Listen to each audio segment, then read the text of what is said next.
peux-tu savoir que Dieu est ici? Peux-tu le sentir? Et peux-tu discerner que dans une seule réunion, ta vie peut changer? Une seule réunion, ta vie peut changer.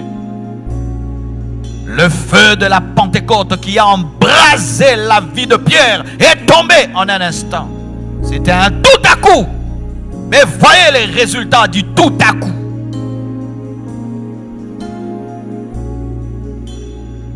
Voyez le résultat de ce tout à coup.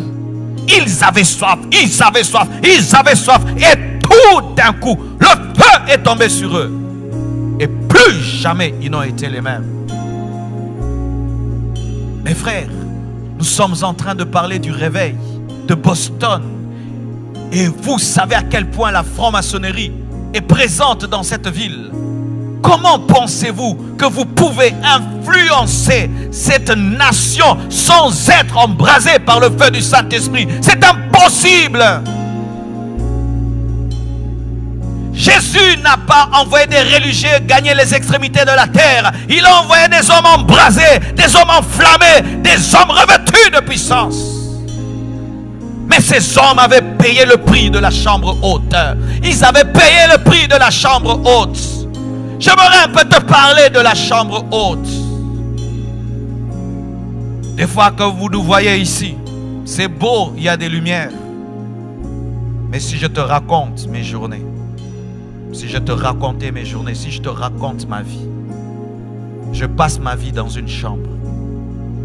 Boston, je n'ai pas le temps de voir. Je verrai Boston lundi et mardi.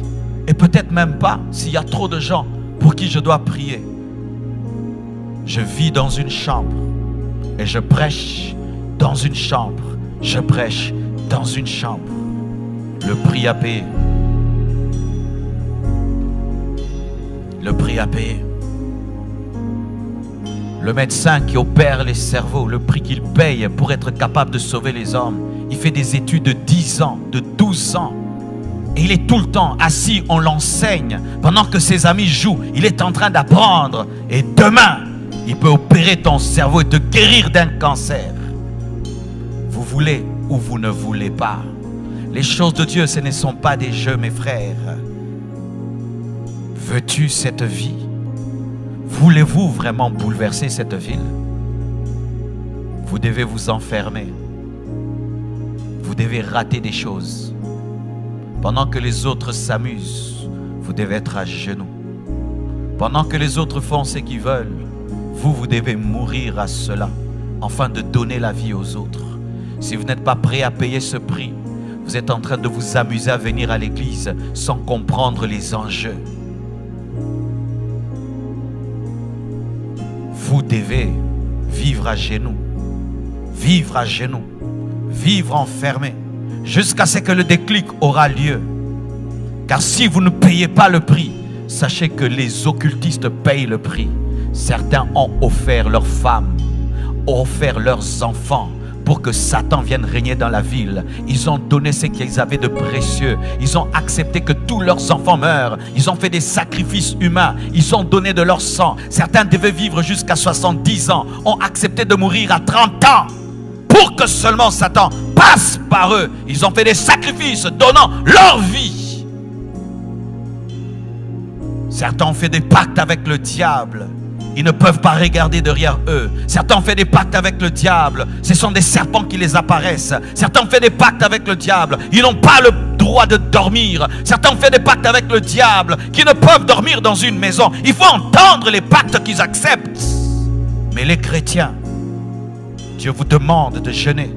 Il vous demande de vous agenouiller. Il vous demande de vous enfermer. Il vous demande de passer du temps avec lui. Mais vous ne voulez pas. Mais vous pensez que Dieu vous utilisera.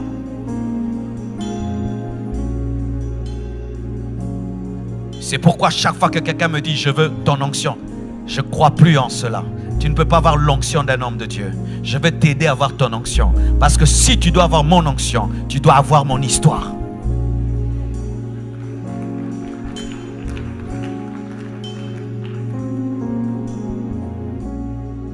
Vie comblée, compassion, ça va. Ce sont des noms que nous donnons. Mais tous nous devons payer le même prix. Vous voulez cette ville? Vous devez aller la prendre. Vous devez aller la chercher au sommet de la montagne. Vous devez vous consacrer. Ne pensons pas qu'en parlant tout le temps, critiquant les païens, nous allons les convertir. Dans la chambre haute, on ne critique pas les païens. On attend le feu du Saint-Esprit. Ne pensez pas qu'en passant vos temps devant la télévision du matin au soir, tout le temps sur Facebook, tout le temps sur WhatsApp, vous amènerez un réveil. Vous devez mettre vos téléphones de côté. Et ça, Dieu m'a dit, vos téléphones de côté. Éteindre vos téléphones pour prier, chercher Dieu. Vous devez mettre vos téléphones de côté pour chercher Dieu. Vous devez vous déconnecter pour chercher Dieu. Vous devez éteindre vos téléphones pour chercher Dieu. Vous devez pendant un temps oublier que la technologie existe pour chercher Dieu.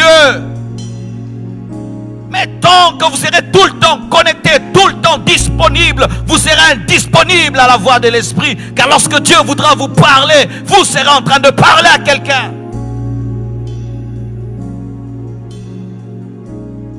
Voulez-vous ou vous ne voulez pas? Ce monde n'a pas encore vu ce que Dieu peut faire au travers d'un homme qui s'abandonne totalement à lui.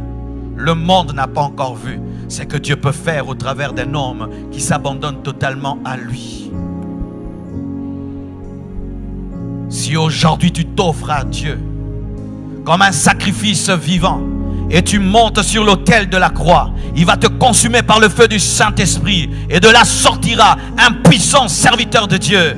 Oh mes frères et sœurs, prenez au sérieux ce que je dis. Je suis venu dans des réunions comme ceci. J'étais un enfant et pendant que le prédicateur prêchait, il y avait des adultes dans la salle. Et l'Esprit de Dieu me disait, il te parle à toi. Je disais, moi, mais il y a tellement de gens plus intelligents, plus capables que tu peux utiliser. Dieu me disait, c'est à toi que je parle. Et si pendant que je parle, tu entends l'Esprit te dire que c'est toi, il s'agit de toi.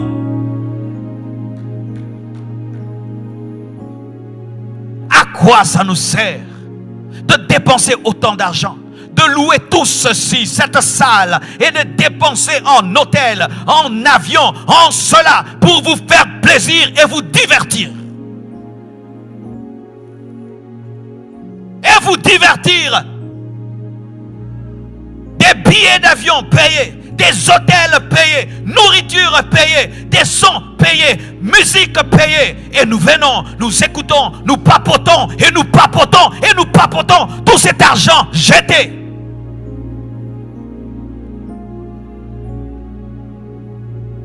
Si cette conférence n'engendre pas, ne fût-ce qu'un homme embrasé, nous avons échoué.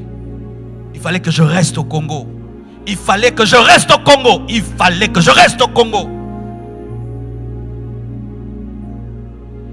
Un jour, notre pasteur nous a chassés. Et Dieu soit béni pour ce qu'il avait fait. Il nous enseignait. Et nous, on trouvait que c'était normal qu'il puisse nous enseigner et nous enseigner. Et un jour, il nous pose la question sur ce qu'il avait enseigné hier. Et personne n'était capable de lui dire ce qu'il avait enseigné. Il nous a dit, levez-vous.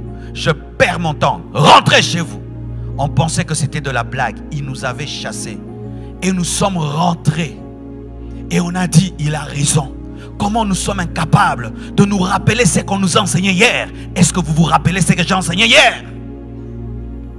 Est-ce que vous vous rappelez ce que j'ai enseigné le premier jour? Est-ce que vous vous rappelez ce que le pasteur Samuel a enseigné? Ce que le pasteur Grégory a enseigné? Tout ce temps passé dans la prière. Est-ce que vous vous rappelez de cela? Et il nous a chassés. Et quand nous sommes rentrés, on a fait une réunion, on a dit, c'est vrai. Nous ne prenons pas au sérieux notre formation. Désormais, nous changeons. Nous sommes allés le voir, nous lui avons dit, pasteur, tu as raison. Nous sommes des aventuriers. Mais aujourd'hui, nous te promettons, nous prendrons au sérieux notre formation. Nous sommes revenus à ses pieds. Et nous sommes devenus ce que nous sommes devenus aujourd'hui. Parce qu'on avait pris au sérieux. Pourquoi es-tu ici? Parce que tout Boston est là? Parce que tes amis sont là? Parce que tu es obligé d'être là? Ou parce que tu as une rage?